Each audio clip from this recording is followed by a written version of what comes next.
listening to the Philanthropisms podcast with Rodri Davis.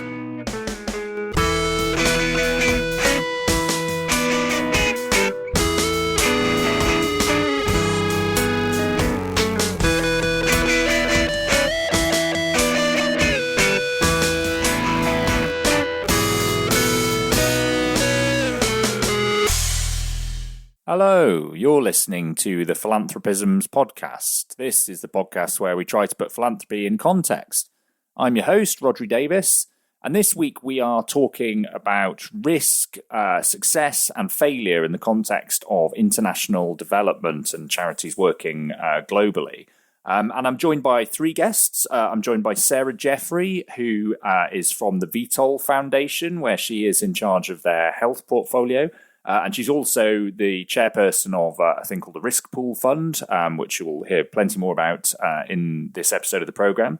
I'm also joined by Victoria Tayler, who is the executive director of the Risk Pool Fund, and by Lonnie Hackett, who is the founder and CEO of Healthy Learners, a not-for-profit organisation based in Zambia, which trains teachers to have the expertise to act as health workers, so to bring that expertise into the school environment. And Healthy Learners is a recipient of funding from the Risk Pool Fund, as you'll hear, so bringing the perspective of a grantee organisation. So we've got kind of both sides of things, which I think is really interesting. And I sat down with Sarah and Victoria and Lonnie about a month or so ago. We had a really interesting, wide-ranging conversation. So we talked about what the Risk Pool Fund is, because obviously that's the thing that they've all got in common, and about why it adopted an insurance model, and what the problem is that it's trying to solve, and why that insurance model was felt to be the best way of doing things. And we covered things like whether it's the speed of response and the fact that they're able to get money out quicker perhaps than an individual funder might be in similar circumstances, or whether it's more about the dynamics of the relationship between funders and grantees, where grantees may be quite reluctant to say that something had unexpectedly gone wrong for fear of kind of disappointing their funder or imperiling future funding that they might have. And that took us on to, I think, a really interesting conversation about the wider understanding of what the relationship between risk and failure and success is in the context of international development, but I think also sort of more broadly in the context of philanthropy and non-profits, and whether actually there are distinctions to be made between potentially sort of good types of failure, so failures that come from taking necessary risks in order to try new things or to innovate, and then bad failures that might be ones that can and should have been foreseen and come from sort of organizational or individual error. And then, of course, there are the sort of unforeseen external circumstances that maybe we can never do away with entirely. And so there's always going to be need to deal with those. We also talked about some of the specifics of the model the Risk Pool Fund adopts, particularly the external review panel that it operates, where organizations that are kind of potential grantees or are operating on the ground NGOs are given a role in sort of anonymously making the decisions about whether or not monies are paid out through the Risk Pool Fund. So there's a kind of participatory element to some extent. We then talked about what the aim is longer term. Is the aim just to kind of highlight this issue and therefore get behaviour amongst funders to change so that, essentially something like the Risk Pool Fund is not actually necessary in future? Or is it to expand the model itself or to get others to potentially replicate it elsewhere?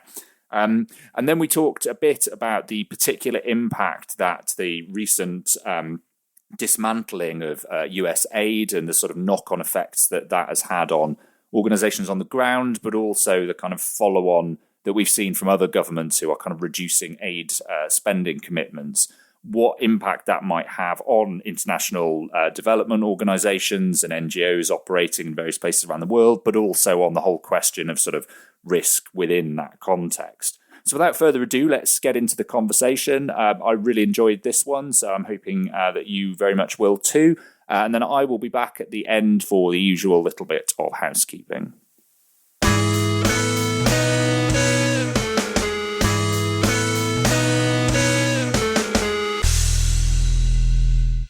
Okay, great. Well, I'm here with Sarah Jeffrey from Vitol Foundation, Victoria Tayler from the Risk Pool Fund, and Lonnie Hackett from Healthy Learners. Hi to all of you.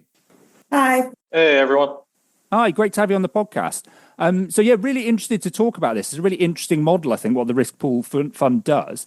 Maybe the best place to start, Sarah, is if you're able to say a bit about what the Risk Pool Fund actually is, how it came about, and sort of how it works. Sure. So the Risk Pool Fund essentially was an idea that was crafted in 2018 and was a collaboration between four kind of funding organizations: Eleanor Crook Foundation, CRI Foundation, Open Road Alliance, and Vitol Foundation. And we wanted to use the flexibility that we had as funders to test an approach to kind of mitigating unexpected challenges that we knew our partners were facing with implementation and that we knew would threaten the impact of the original projects. And so we kind of came together and developed the risk pool. Originally, it was focused on supporting maternal child health and nutrition programs in sub-Saharan Africa, and has since grown sort of 7 years later in 2025 to supporting multi kind of sector programming across low and middle income countries globally. We established it because we wanted to demonstrate and communicate better that even proven we wanted to demonstrate that even proven interventions can encounter unforeseen challenges. It's no one's fault. It happens. These programs operate in really difficult, unpredictable contexts. But burden of mitigating the risk and the burden of addressing these challenges is always kind of sat at the feet of the implementers. And funders don't take as much responsibility as they could to support implementing partners to address the obstacles as they happen. I think what we all collectively realized is that we hear about the challenges our partners face in a written report 6 months later or 9 months later. We rarely hear about these challenges our partners face in real time when there's an opportunity to help them address them and kind of pivot away from the challenge and protect the impact of the program that we're supporting. So we developed an insurance model, and we wanted to test the hypothesis that if we pooled the risk and if we developed a fast, flexible, non-judgmental way to support partners to access funding to address discreetly unexpected challenges that met specific criteria, that we would be able to protect impact.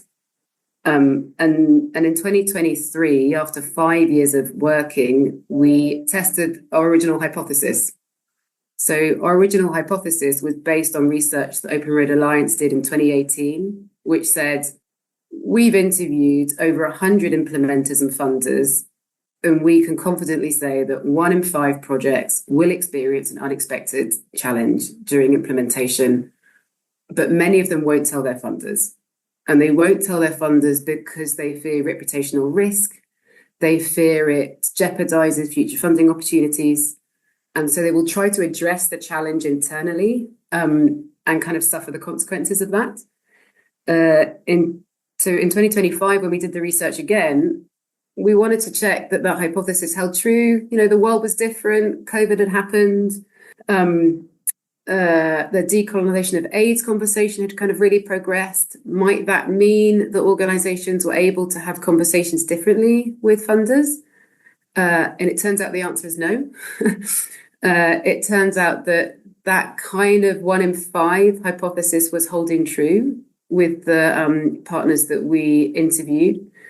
It turns out that funders still had a different perception of risk to the partners that they worked with.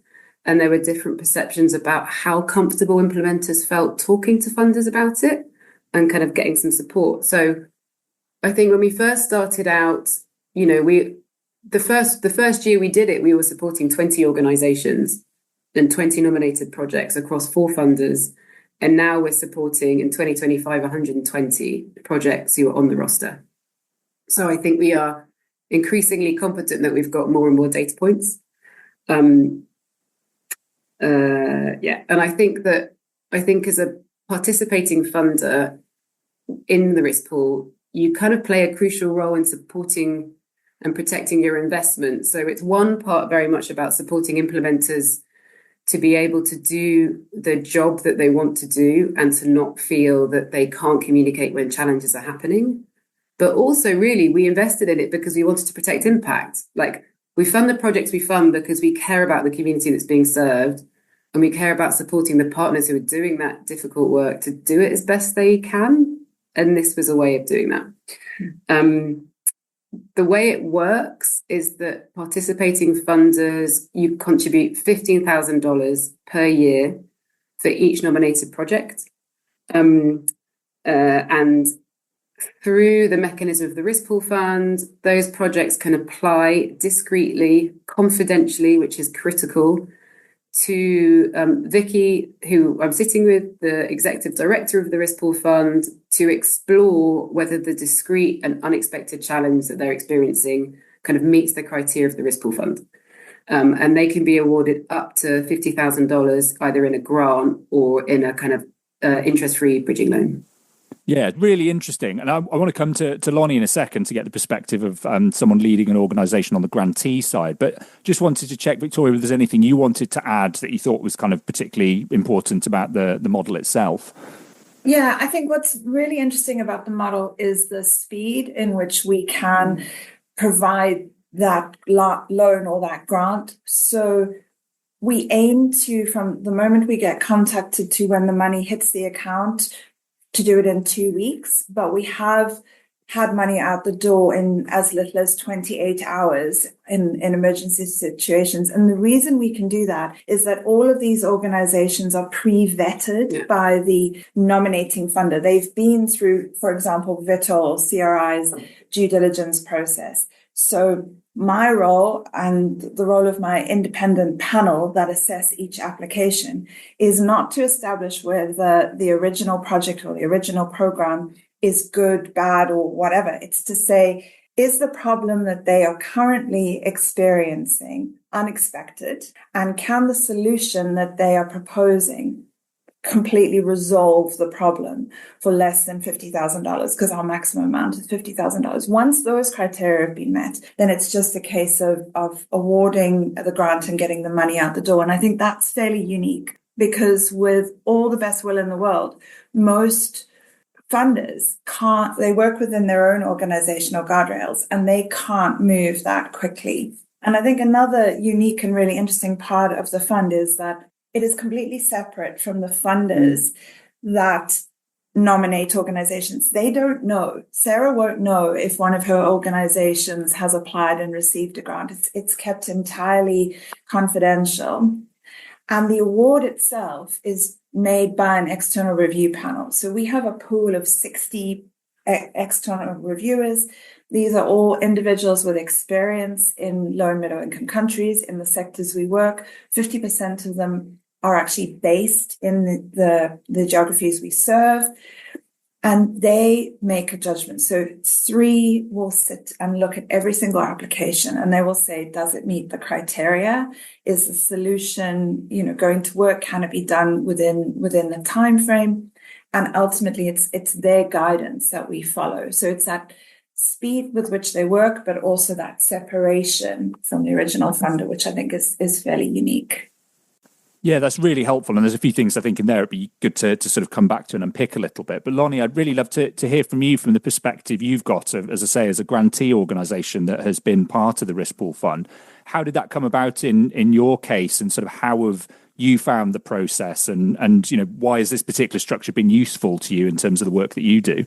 Yeah, thank you. And Sarah and Vicky, it was really great learning a little bit more about the context and kind of the history behind the Risk Pool Fund. Sarah, I must say I'm a little bit surprised that the study found only 1 in 5 organizations experience some type of unexpected event. Just from, I think, our experience at Healthy Learners, just with how dynamic, maybe this is just over the past several years, but certainly post-COVID, it just feels like it's hard to imagine 12 months going by without some sort of kind of external shock that can disrupt a project. I know, speaking for ourselves, we've been fortunate to be able to partner with the Risk Pool Fund on multiple occasions over the last 5 years, and a variety of circumstances. Again, just speaking to kind of how dynamic all of our work can be, we had a once in 100-year drought, and that resulted in us not having electricity for up to 20 hours a day, sometimes multiple days in a row. That can be really disruptive for any organization or program. For us in particular, I think the first priority is all of our partner schools who run a school health program rely on tablets and clinical decision support system to be able to assess and provide care to students. We wanted to make sure that those didn't go offline because that could significantly disrupt the impact that we have. And the Risk Pool Fund we were able to work with Vicky and the team, and within, I believe, a week and a half, receive a grant to begin outfitting our health rooms at the schools with mini solar powered systems. We also, in the process, realized that was more efficient than connecting them to the grid, and that has since become the core part of our model. So it also kind of facing that challenge spurred some innovation on our side as well. With experienced challenges with public health emergencies, Zambia had one of its worst cholera outbreaks a year and a half ago that it's had in the last 10, 20 years. And that creates a lot of fear of our partners who are working in the health sector. So to be able to provide orientations, training, extra equipment, not just to respond to the cholera outbreak per se, but to make sure the partners who are providing a variety of services are able to continue to do that. And to make sure that our partners on the ground feel like they're being supported by us and by our government partners. And, our government partners oftentimes have the best of will, but big government agencies and bureaucracies take time. And in an emergency, time is what you don't have. And so that's where I feel like organizations with the support of groups like the Risk Pool Fund can really step in and help with. And then most recently was USAID, where we as health learners had an award terminated that was for a randomized controlled trial, which is also a very rigid, time-bound process that you really don't want to, as best you can, have your data collection activities disrupted. And we found ourselves in this place where we had unexpectedly lost our grant from USAID, as many organizations have experienced over the past couple of months. Another grant that we had received from the UK Medical Research Council, which was going towards midline and endline, but could have potentially been repurposed to at least been a stopgap. Likely those funds won't be received for 3 or 4 months. And within a week, the Risk Pool Fund was able to help provide support so that we were able to continue with kind of core data collection activities without disruption. And so all 3 of those examples are very different. One's public health crisis, one's a result of kind of climate change and extreme weather, and the third is around external funder disruptions. But all 3 of those are really important for our team to be able to respond. And what I guess I'd just add as well, and I think this can kind of dovetail into broader discussions too, is kind of the conversations around grantees and funders sharing risks or concerns or threats. And I think trust is fundamental, but even beyond trust, I think many organizations, sometimes it's kind of making the implicit explicit. I think implicitly funders want to know early when there's a challenge. But I think to a lot of grantees, they want to be able to show how they've solved the challenge. And I know oftentimes, for us, like the minimum is if there's a challenge that we feel is going to disrupt our impact, as soon as we're confident that's going to impact our ability to deliver, we want to make sure all of our funders are aware of that. But in that first, phase when you're trying to solve it and you still have the confidence you're going to be able to, I think you're really focused internally on how you can do that. And you don't necessarily want to cause concerns with your partners if you still feel that that's something you could do internally. And I think what's really great about the Risk Pool Fund is they're like, hey, we might actually be able to help increase the probability that you can solve that challenge before it actually disrupts your ability to deliver on the impact of your project. And I think making that explicit to partners is really kind of strengthens that trust-based relationship, but also, I don't think necessarily always is kind of broadly understood by grantees.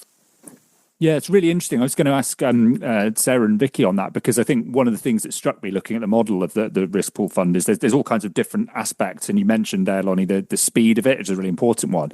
But that point about actually having to highlight and be explicit about what some of the risks are, you can understand why there is reticence from the point of view of a grantee sometimes to do that in their individual relationship with a funder.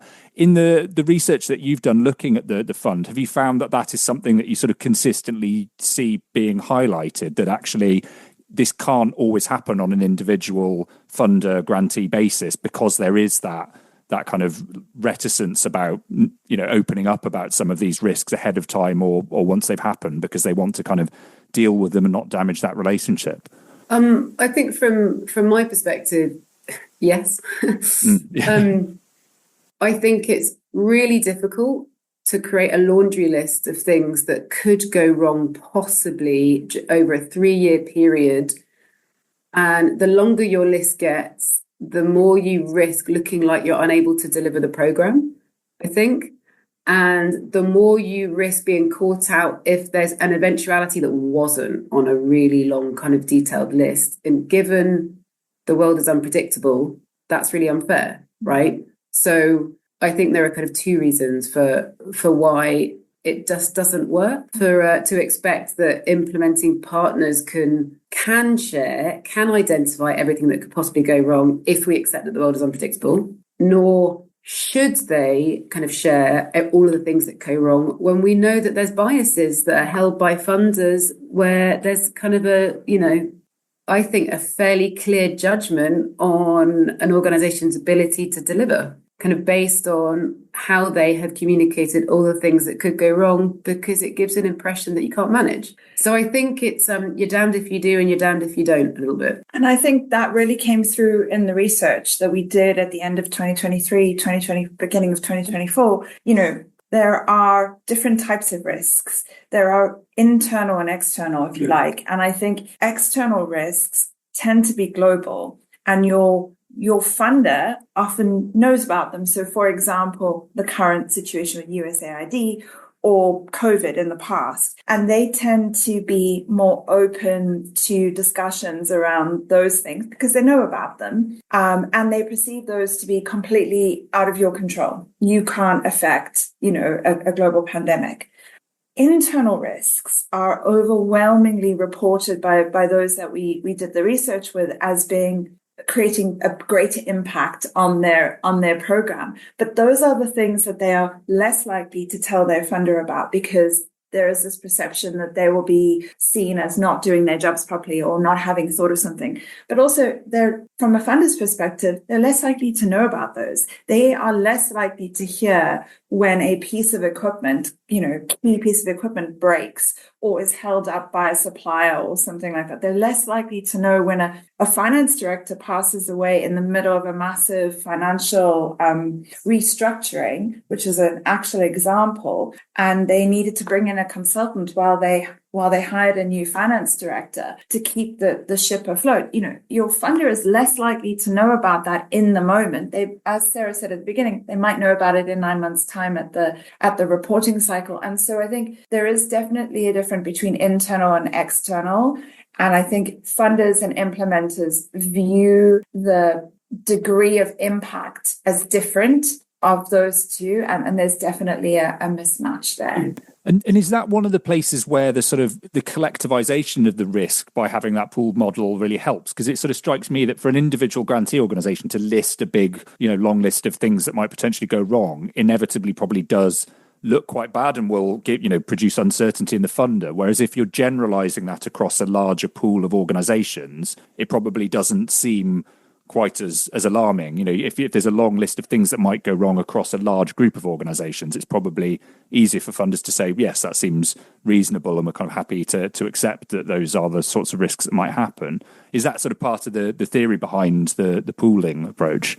I think that's fair. I think it is. I think at the beginning, when we very first started the risk pool, we didn't know what was going to happen, right? We didn't, and we tried to we tried to explore how we could skew the results. So one funder may have only included kind of local organizations. One funder may have included more organizations in kind of complex emergencies, kind of contexts. One funder may have included more kind of big research programs where, things can go wrong just because of the scale of the endeavor. And because we were very flexible, I think, and very kind of honest as a collaboration of 4 anchor funders, we kind of really experimented with that. And then we learn, and then that learning has been kind of reinforced the bigger the sample size has got, that there is no skew, that kind of collectivizing the risk and pooling the risk kind of makes sense for all of our learning, because we're all funding different things. And different things kind of go wrong in different contexts. Some things are really common across all of the nominated projects. Some things look quite different. And we originally wanted to develop the risk pool fund both to protect impact, both to kind of recognize that as individual funders, we couldn't respond as quickly, even if we had a trust-based relationship that we believed held true, even if we were committed to being as flexible as we could, we still couldn't respond as quickly as we might do because the majority of us were very small teams. So kind of intention versus ability to actually deliver was quite different. And we wanted to learn, really. I think it was a kind of a learning collaborative that was, how can we test the assumptions that we have about how best we can support our partners? And so that collectivization really supported that, as well as supporting partners to kind of to address the unforeseen challenges, to be honest. And I think now, as we talk to new potential funders to consider adopting some of the practices of the risk pool fund, doesn't mean joining the risk pool fund or the risk pool fund becoming huge. That's not really a big ambition, but just thinking about how to adopt some of the practices, it's more comfortable and it kind of de-risks it to have a group of kind of funders that you are either working with directly or kind of using the evidence they have generated.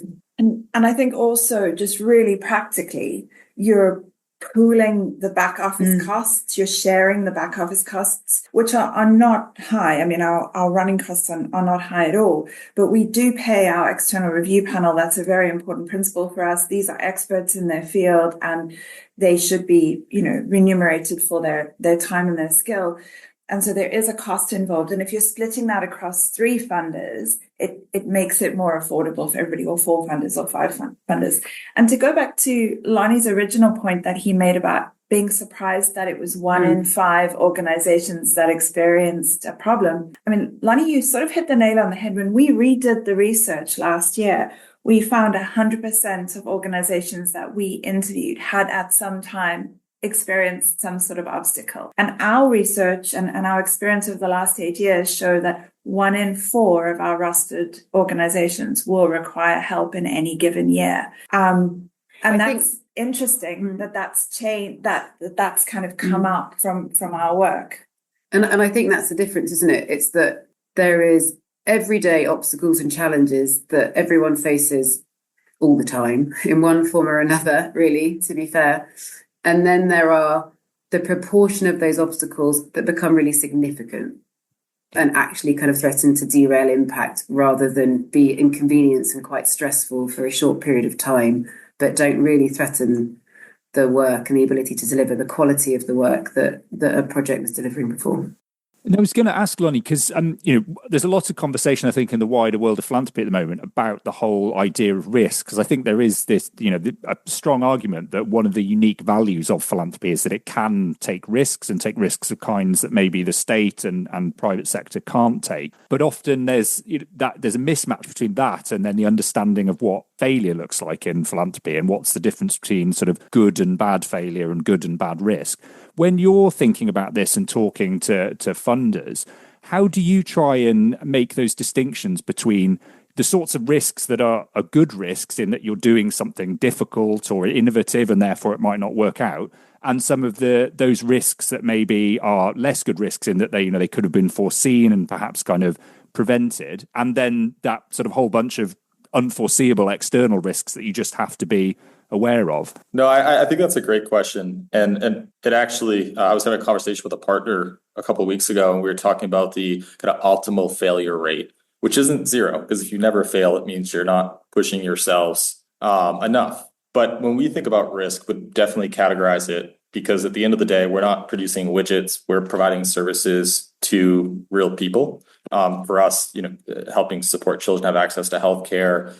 And so are we talking about risk in terms of providing subpar services to the communities that we work with, which could do significant harm? And there we feel we have a duty of care and a duty to do no harm first and foremost. So anytime we're talking about risk that would be felt upon our kind of partners in the community, we feel we have an obligation to do everything we can to minimize that to the best of our ability. And then a second risk might be around taking on a more ambitious target, or for example, we work closely with the National Assembly, members of Parliament. I think at first our team was reticent because, we work first and foremost with technocrats in our aligned ministries, and it felt risky to work with more political arms of the government. But at the end of the day, we saw that was a critical arm to be able to get long-term funding to really institutionalize this within the government. And that risk was a risk we were taking on as an organization. It wasn't a risk that was going to be felt by the children, the schools, the communities that we serve. And so I think, in general, we like to have a mantra of how can we learn quickly and how can we learn as inexpensively as possible. And so taking on a healthy amount of risk to be able to do that. But first and foremost, is putting that duty of care front and center and understanding that if the risk is on, an individual beneficiary, in this case, a child, our tolerance there is as close to zero as we humanly possibly could get. And so I do think it's important to kind of look at risks in different ways. And then in terms of, how we think as an organization around optimal risk in terms of strategy and scale, I think too, it's, I think that optimal failure rate, to go back to that concept, is going to be different for different organizations. When you're young and getting started, your kind of like threshold for is probably fairly low because you're proving out your point for the first time and you're building that level of credibility. And so you may not be, as confident in taking on more risk at that time. And, I think as you get larger and you can kind of diversify your risk in ways that, allow you to take some bigger swings. And so, for example, when we think about scale, whether it's in Zambia, moving to really remote rural areas where logistics are going to be challenging, where there's a lot of additional community norms, where the local government offices have less capacity, the probability of failure is higher there when we move into a partner community that's better resourced. If that's the first community you're ever moving into, there's a higher chance that failure could be more catastrophic in terms of the organization's lifespan. As you get larger, I think it's important to push yourselves to, really stretch to reach the communities that have the greatest need, even if it's going to be harder, it might take longer, and kind of keeping your partners and your funders along in that journey. So I think, we think about it from a few different angles, but I'd be curious what Sarah and Vicky, from their perspectives on the funder side, how that resonates. Yeah, absolutely. That whole question of sort of different types of risk and which are appropriate. Because as Lonnie says, I think it's a really good point, that idea that the optimal risk rate for philanthropic funders surely isn't zero. Otherwise, why would we all be here? So there must be some kind of risk taking that is inherent to the process, but it's about finding that right balance. Yeah, no, I think it's a really great point to raise and a point for this discussion, to be honest. I think different funders have different risk appetites. And I think, we talk about risk appetite, we talk about risk tolerance, and it's such a scale of understanding what that actually means. I think we can do a better job of being clearer with our partners, but also with each other as funders. I think to kind of like both of your points, I often have this conversation with like our partners in the health portfolio in particular that I work on more closely with. If nothing changes in the 3 years that we're working on the program, something's wrong, because it's not about celebrating failure, or we can call it celebrating failure. It's just adaptation, and things change, and the operating environment changes in the 3 years that you've been working there. And so if no nuance of any kind adapted with the way in which you're running the program, if I managed the health portfolio in the same way now as I did 3 years ago, and I use none of the learning that I've got in the last 3 years, I wouldn't be optimizing the way in which I might be trying to support the health portfolio in the 3 years moving forward. And I think that's the same for both sides of the table. Yeah, I would agree. I mean, I think what's interesting from the risk pool's point of view is that sometimes the volatility, the unpredictableness, the chaos that is the world we live in moves quicker than your project planning or your budgeting or your funder cycle. And so the point of the risk pool is to catch you when you fall, not because you didn't plan, not because you aren't adapting, but because these things happen on different timelines at different speeds, and they can't be predicted. And so for us, the sort of underlying principle of everything we do is the unexpected nature of these obstacles. And I think Lonnie's example of all of his examples really, but for the most recent one, the RCT, that grant was in place, that RCT has been running. He's told his funder, other funders, that this is all going well. And then literally overnight, things change. And you've got your midline activities due to happen at the end of the month, and you now don't have the money for them. And there is no world, there is no risk assessment tool or risk matrix that exists that would have allowed him and his team to predict that. And so that's when the risk pool comes in. It's not to stop people taking risks or to change the way that they do things. It's a safety net when the unpredictableness moves faster than their ability to plan and restructure. I was just going to say, I think we've been talking about this internally within the risk pool collaboration for a long time now. I think, I think what the risk pool fund is trying to do fundamentally is just normalize risk. Embrace risk, like recognize that it is a fact of life. If you're going to work in difficult contexts with problems that are really difficult to solve and need creative, flexible solutions, you got to embrace the risk, because otherwise you're doing a disservice to the partners who are trying to collaborate with the communities they're working with, because of everything we've already said, right, around how kind of unpredictable the world is. And I think that is a really important component. It is.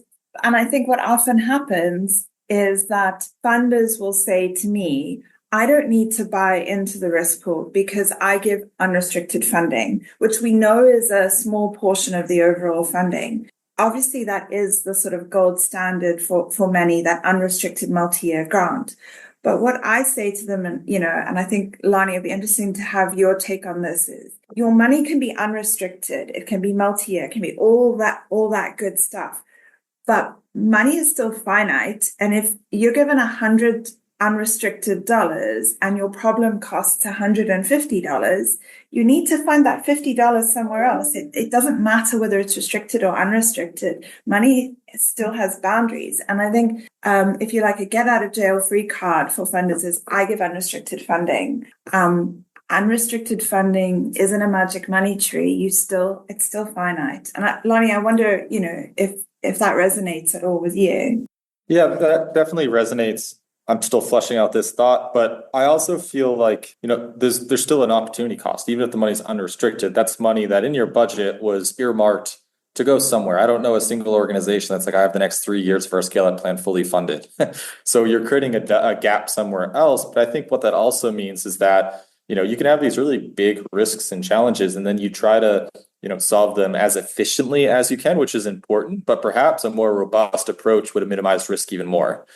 And I think that's where the risk pool fund also comes in, is you have these really important kind of juncture points when, instead of us trying to do a kind of haphazard baseline data collection for the RCT, this allowed us to continue to proceed with the same level of rigor. And, that's something that I think would have been it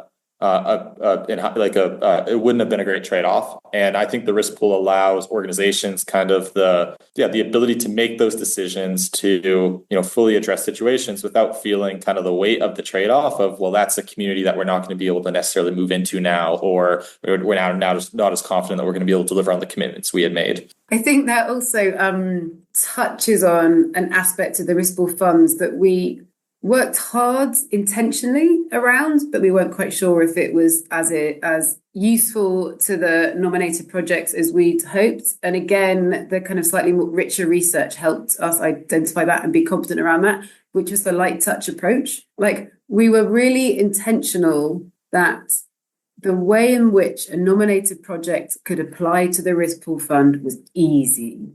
It was low effort. It required less than an hour in order to kind of complete the paperwork. We had all the due diligence and compliance requirements covered because they were already funded by the kind of nominating funder. And the hypothesis was, if we want to encourage roster projects to access and apply to the risk pool, and if those rostered projects kind of trust the process and the confidentiality, and that's taken time, right? Because I think at the beginning, not every project really believed it was confidential. And the longer you're on the roster, the more you're like, oh, Vitol really have no idea that happened. Okay.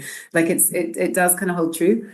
if you're in the middle of a significant obstacle that is threatening impact, you are time poor.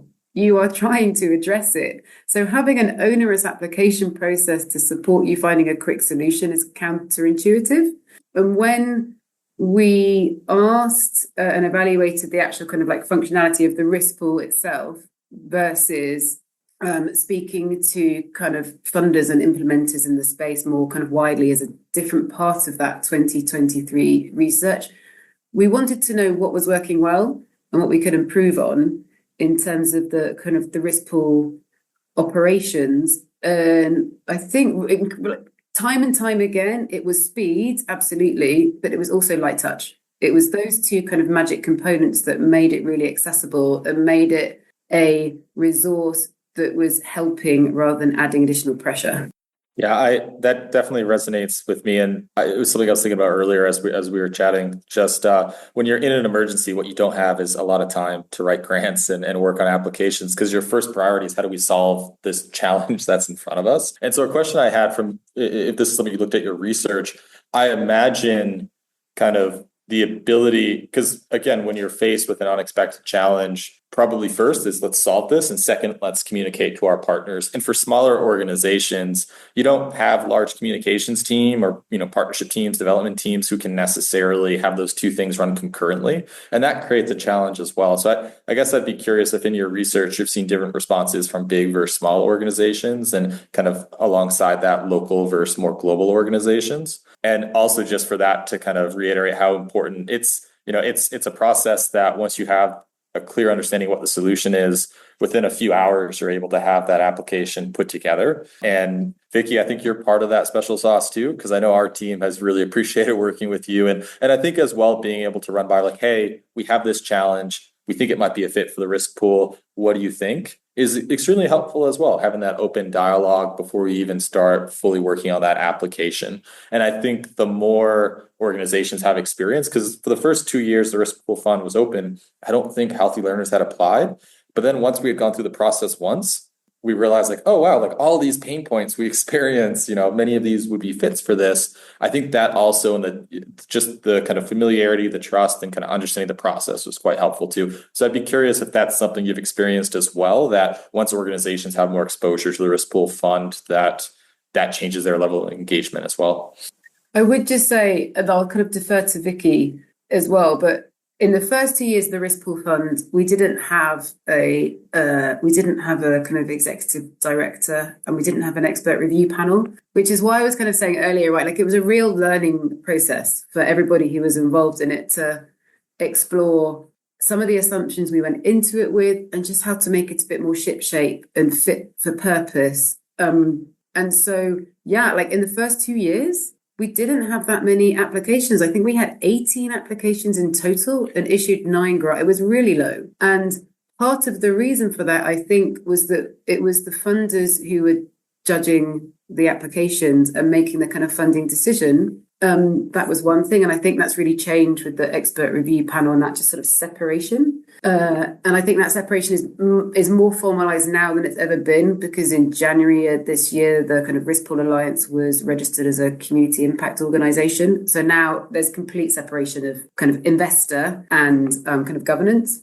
But I also think that a strategy was kind of put into place from 2020 that was to really remind registered projects that the risk pool existed, right? Because it was an unusual, I think, concept and an unusual resource. And really understandably, when partners were in a pickle and were addressing or exploring how to address an unexpected challenge, the risk pool fund was not on their list of resources to kind of explore. And so like Vicky started a system of like nudging every 6 weeks to try and remind folks that the opportunity was there to begin with. Yeah, I think there was this idea that if we build it, they will come. And that just didn't work, because risk pool wasn't the first phone call that people made when they had a problem. And so I needed to find a way to make it be the top of the list. And what I was finding was when people were coming, there was often several weeks or even months between when the problem happened and when they came. So from 2020 onwards, like Sarah said, every year in January you get told you're on the risk pool, you've been nominated. This is how it works. If you're new and you've not been nominated before, you have a conversation with me and the idea gets introduced. And then every 6 to 8 weeks after that, you get a nudge email saying, remember, we're here. These are the types of things that you can apply for. And like Lonnie says, once you've been through it the first time and you've realized it's not onerous and we will try and help you, and this is how the process works, it moves up your list of, who do I phone in a crisis? So it's no longer number 30, maybe it's number 3 now. And I think that's been really important.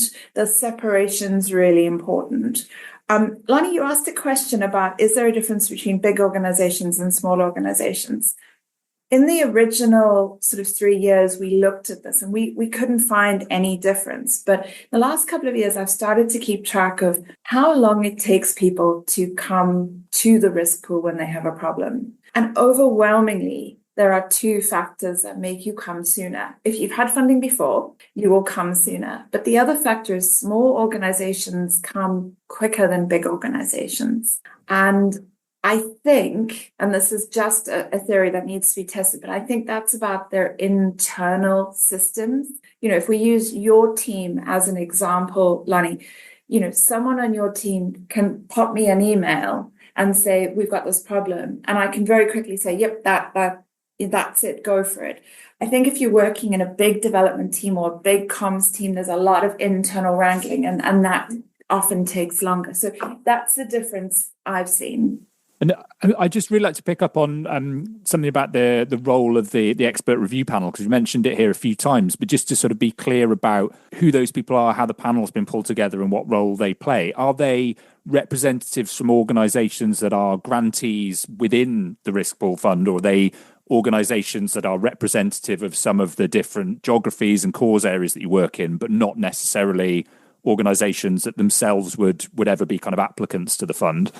The latter. So the 60 individuals that are currently on the panel represent the sort of technical areas where we have grants at the moment or have rostered organizations, so health, humanitarian, economic empowerment, and education. They all have experience either as funders or implementers or technical experts in those areas and in the geographies that we serve.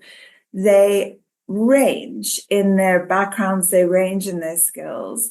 They don't necessarily come from the organizations that we fund, and we do have a conflict of interest approach, so they declare if they have any conflicts of interest. They are sourced quite widely from our network, as well as at the moment we're going through a recruitment process to get in even more experts.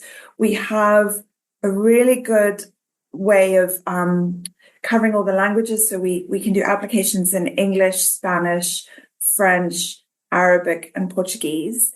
So we have found recently with some of our organizations that the application form itself is a barrier. So we now have the ability to do oral applications, and have done that on a couple of occasions where it just doesn't make sense to make somebody in, for example, DRC with the M23 issues, write an application. So let's have a phone call and we'll write the application for them. And they're a real interesting bunch. They're kept entirely anonymous. I know who all 60 are, and they may know who an individual is that they're reviewing an application with. But Sarah does not know, the board of the Risk Pool Alliance don't know, and Lonnie will never know anyone who reviewed his applications. But if I was to share a list, people would be surprised by the people that are on there. It's something folk are really eager to do because it's interesting. Every application you get is different, and there's generally an excitement about being involved. They go through a training like a webinar. We actually did one a couple of weeks ago where they all come together. We talk about what's expected of them. We show them an application form. They get an induction pack, and then they generally do probably 5. Each person will do up to 5 applications a year. As I said before, we pay for that as well. One of the things I think it's quite good to hear everyone's opinion on, I guess, a bit is, because often asked this question is, what do we mean by an unexpected challenge, right? Like what unforeseen according to whom? And the longer we have worked with the risk pool, the more grey we recognise there is in the kind of like challenges that the risk pool looks to support. And again, that's where the expert review panel comes in, because we're not going to make the grey disappear. Interpreting the grey carries kind of inherent biases. The way in which we tried to address that was to have that separation from the funders, B, to keep the expert review panel kind of confidential, both to the applicant who's having their application reviewed and to the funders, and then to have 3 of them. So 3 members of the expert review panel review every application, and it's a majority vote. And so that I think there have been very few occasions, Vicky could probably speak to it better, where it has not been possible to kind of get to a resolution, and that was kind of by design. I don't think it's happened. It's never happened. Yeah. And sometimes they do conditional reviews, so they'll say, we think overall this is a good idea, but these elements don't fit, or these costs don't make sense, or this is outside of the scope. So they can give conditional reviews, and they're doing that more and more. By conditional reviews, do you mean that the ELP receives an application, they review the application, and they're like, this part of the application meets the criteria, this 1/3 does not, therefore we recommend that we fund X? They can do that, and they certainly do that. And they will also sometimes say, we will fund this, but we think other information is required. Or, for example, they might say, we're happy to give this loan, but we want proof that this funding is coming in. So, or we want to wait to see if X or Y happens before the grant goes out. So they can do both of those things, and they do. I could imagine, if I just ask, can I ask Vicky a quick question?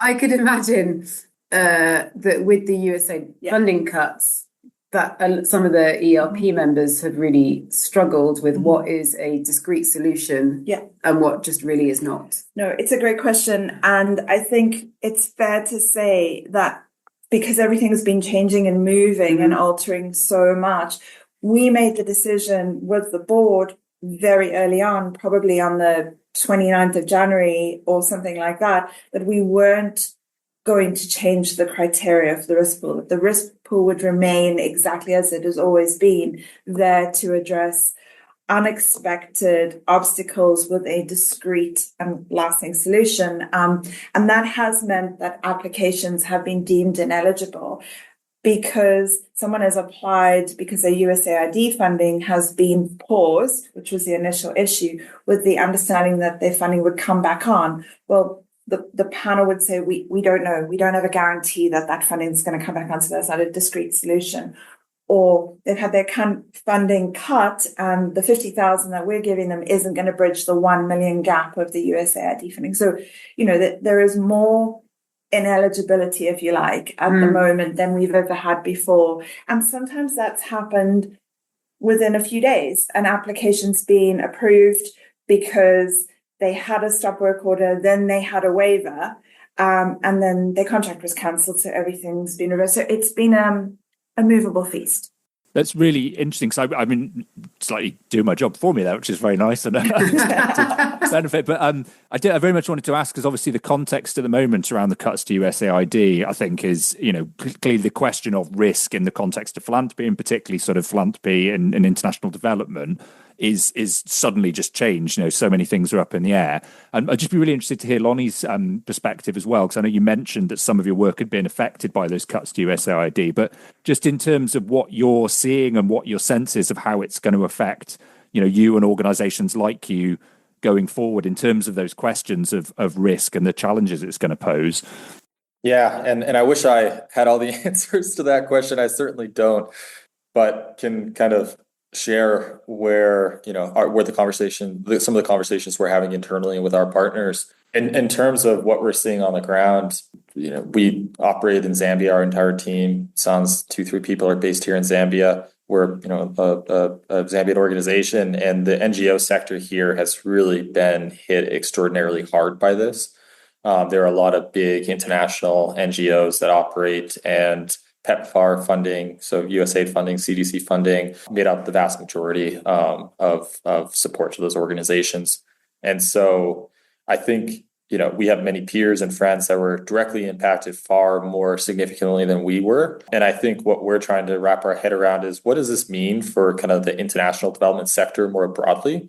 Because I think this growing consensus that aid towards these groups, bilateral aid, multilateral aid, is going to look different going forward than I think we would have anticipated a few months ago. And how that plays out, I don't think anyone knows exact, but I think there's a general expectation that kind of the amount of support coming directly from bilateral funders is likely to reduce significantly. And I think, as one of as Vicky, you put it in one of our calls, is there's really two waves that we're anticipating on this. The first one is the direct impact this is having on NGOs. The second one is going to be the fact that governments rely on this funding for large portions of, especially in sub-Saharan Africa, large portions of their health budgets. Anywhere from 10, 20% up to 40, 50% of health budgets, Ministry of Health budgets, come from, groups like USAID. And so what does this mean for the systems and the structures that organizations are supporting, are strengthening, that the work that we're doing is building upon? And it's hard to anticipate that. I think, it's going to vary country to country. And depending on the resources that are available, the governance and priorities that country is able to, or that country makes. And what I would say, the general sense that we have is there's just much more uncertainty, not just like on direct funding for us as an organization. I think there we have more clarity, but more around what this is going to mean for the sectors that we're operating within. For us, that's health and education. And so it means when we make projections in terms of costs that we are very confident the government we're going to take, our 95% confidence interval became a little bit wider because, there's more uncertainty there. And so I think we're just kind of pricing in terms of like our budgets and whatnot, more uncertainty that we may need to step into some areas that perhaps we weren't anticipating before, and things that we were anticipating to be able to kind of transition away from. We might have to hold on for a little bit longer. And, I would say too, as an organization, like we're in the midst of a national scale up in Zambia. Our goal is to scale from 1 million to 2.5 to 3 million over the next 3.5 years. And I think the fact that we're rooted in Zambia means that there's not as much, like, we can see through the fog a lot better here in terms of how we anticipate this is going to happen, just because of the relationships, the communication channels that we have. But as we think further down the road in terms of what replication into other countries might look like and supporting other governments, for us, like all the research we had done over the last couple of years, big question marks on all of that. And we don't have the same source of information too. So I even think that level of uncertainty, I think kind of for proximal local organizations, you still have, access to pretty good information, and you can predict, I think, better, even though not as well as we could have a couple of months ago.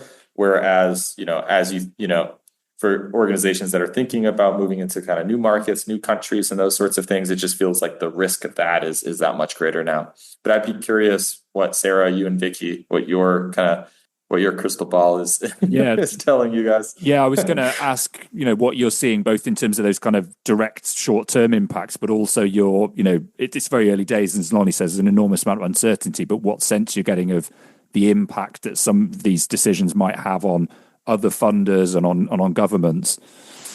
I'm happy to kind of have a stab at that.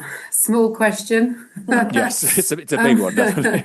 But also, I think just ahead of that as well, Lonnie, interestingly, I was having a conversation with an organization that we kind of collaborate with on a mental health space through a network, but we don't fund directly, as it were, who are a South African organization last week. And they also had an interesting perspective on this, which I hadn't really thought about, I have to confess, which is for those organizations like this one in South Africa who aren't funded by USAID or PEPFAR and aren't supported through kind of government, and therefore thinking about those kind of cuts that are coming in the system that they were hoping to become more entwined with from a cost sharing perspective. They were like, In 3 years' time, it's going to be really hard for us to kind of get funding because of how many pivots and adaptations are about to happen amongst funders who would have been supporting us as we're trying to kind of develop the evidence base for a model that we're kind of passionate about, but not enough people have bought into yet. So even if you're not directly in that kind of like line of sight right now, and that kind of laser beam of the kind of USAID impact, like other partners outside of that circle of influence are really worried about 3 to 5 years from now. And I thought that was it was a very timely and just interesting thing to think about, because I wasn't thinking about that enough, because I was more thinking about the partners that we work with who have just been decimated by this. Yeah. I think from our like perspective, I mean, like Vicky obviously like is more in the weeds with the risk pool fund itself and what she's hearing. I think we're seeing and hearing, to be honest, from quite a few partners, whether they be sort of multilaterals or kind of like philanthropy, that aren't stopping funding, but they're sitting and waiting. And they're waiting to see who's going under. And they will kind of restart funding or restart conversations that would have renewed funding, like they're not walking away from commitments, but they want to make sure who they're going to fund again. And renew those kind of conversations aren't going to go under in 24 months. And so it's just it's just kind of causing this kind of pausing period that's really unsettling. Yeah, we've had our first grant from an organization for what we call a funder created obstacle, where they haven't had their USAID funding cut, but they've had funding from another funder delayed, because that funder has taken a pause while they wait and see what happens. So they have a funding agreement that was due to start in May, and that funder has deferred it to October because they want to see what happens in the landscape. So we've just done a loan to bridge them to October. We're also, obviously an increase in applications where USAID funding has been cut, but we've also had an application for a grant which was awarded where the individual organization didn't directly have its funding cut by USAID, but the supply chain was disrupted by USAID cuts. And so they've had to seek an alternative supply chain. And that is costing more because they're now going to the open market rather than the subsidized market. So yeah, we're seeing those three things. And we're only, 8 weeks into this. So what this will look like in 8 months, I have no idea. But I think, if you ask me to think about a crystal ball parapet for the risk pool fund being like one step removed, and is we're going to end up giving more loans. Yeah, I find it very hard to imagine that that's not going to be an uptick. We definitely are giving more loans already. And that it brings me to the sort of the last question. I could talk about this for ages, but I think we probably need to round things off. But I wanted to ask just about what the how you see the kind of the long term goals of the risk pool fund itself. You mentioned certainly at one point, the aim is not just to grow and scale this particular risk pool itself and to make it bigger and bigger and bigger, but is part of the aim then to influence others to think about adopting a similar model themselves and to set up other risk pools? Or is it also partly to do with some of that stuff we were talking about getting individual funders to think differently about risk and change their own behaviours, perhaps so that, in the future you wouldn't necessarily need a model like the risk pool? How do you kind of think about those long-term goals? Am I allowed to say all of the above? Yeah. Oh, of course, yeah, absolutely. Because I genuinely think it's a combination of all of these things. Funders of different shapes and sizes have their own kind of internal challenges that they are up against, and we have to be understanding of that.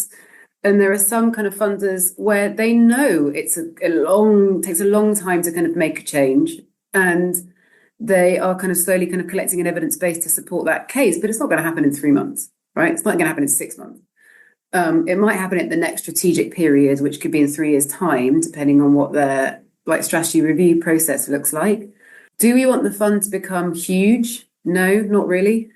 Are we always kind of keen and happy and prepared to share any of the tools and the learnings and the frameworks that we've kind of developed and adapted along the way with other groups of funders who want to explore setting up a version of risk pool? Absolutely.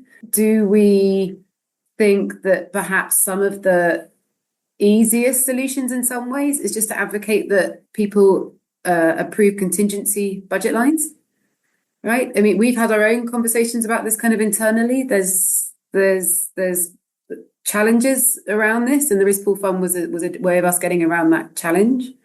I think, like, fundamentally, it just comes back to inviting kind of colleagues in the funder space to normalize risk and to embrace risk and to respect it, actually, and to respect the challenges that will happen if you're working with partners who are doing the difficult work, to be honest.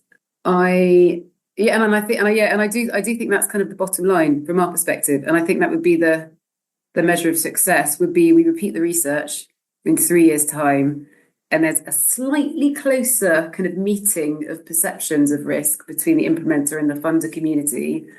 The original Open Road Alliance research and then our kind of follow-up research in 2023 showed are still poles apart.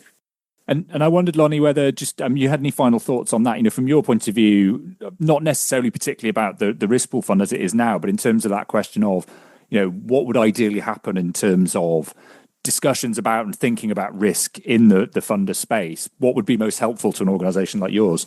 No, Sarah, I really appreciate your vision and what you've outlined for the risk pool fund. I do think it's like contingency funds are a great thing to build into budgets. The one thing, though, that I just want to highlight that I think the risk pool goes, beyond that is that most funders, at least that we have, are funding towards our operating budget or towards like projects that are kind of part of a bigger scale up. And so it's not like they're funded. It's not like, we got an RFP, a request for a proposal from USAID to do this like one big project and that's standalone. And then there's contingency funds built in above and beyond what we anticipate we would need to be able to do that. But oftentimes I'm willing to bet a lot of organizations would immediately earmark, maybe not explicitly, but in their mind, like, okay, this contingency can fund like, this bit of our work because we still have a gap. There's still a gap in our budget. It's not like we have a fully funded project. And I think what is great about risk pool is it's not in our budget, but then something comes up that wasn't in our expense line. It's like, oh, we have this resource now to help us overcome this as well. And I think kind of the way that contingencies might get internalized by organizations, it may manifest differently than how the risk pool is able to step in and truly address those kind of unexpected events. And so I think a lot of that would be how it's structured. But I'd also just like to say, express from myself and from Healthy Learners our gratitude to both of you and to the risk pool fund more largely, as a group that's benefited across multiple kind of emergencies over the years. It also just means a lot in terms of partnership when, you are in kind of a crisis situation, something unexpected has happened, have a partner there that you can reach out to, talk to, kind of also get feedback on the solution you're proposing, I think is really helpful and just deepens that trust base as well. So I'd be remiss if I also just didn't express our thanks to both of you and all of your colleagues. Thanks, Lonnie. I just wanted to add one thing as well, actually, on reflection there, if that's okay, which is, I also think it's important to say, we haven't cracked it, right?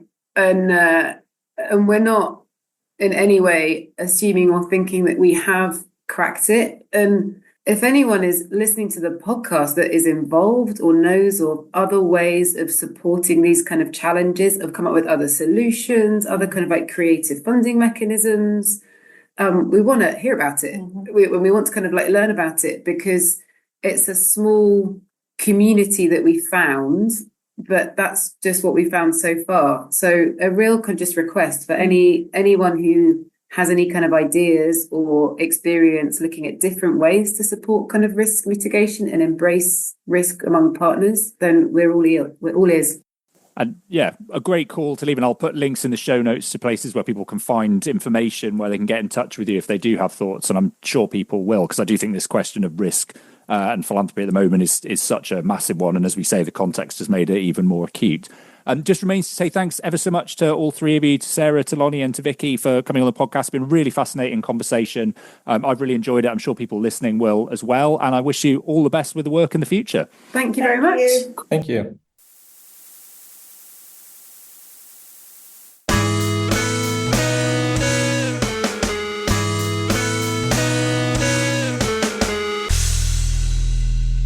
Okay, great. Well, my thanks again to Sarah and to Victoria and to Lonnie for coming on the show.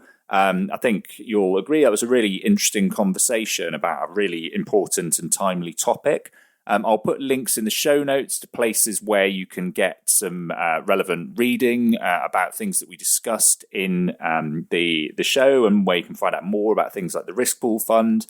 If you're interested more broadly in issues around philanthropy and civil society, do check out my website at whyphilanthropymatters.com. You can find all the back episodes of this particular podcast. You can also find lots of long-form articles and shorter guides and various bits and pieces about all things to do with philanthropy and civil society. You can also follow me on social media, primarily on LinkedIn, where you can find me fairly easily, but also I'm there on Blue Sky, although not making too much of it at the moment. So, come and encourage me to do more with that. If you've got ideas for people that I could talk to on the podcast or topics that you'd like to see us cover, I'm certainly keen to do a few more kind of deep dive explorations on my own and fit those in around the interviews. So any ideas people have for those would be great. But just drop me a line. You can find the contact details at the website. Otherwise, subscribe, follow the podcast.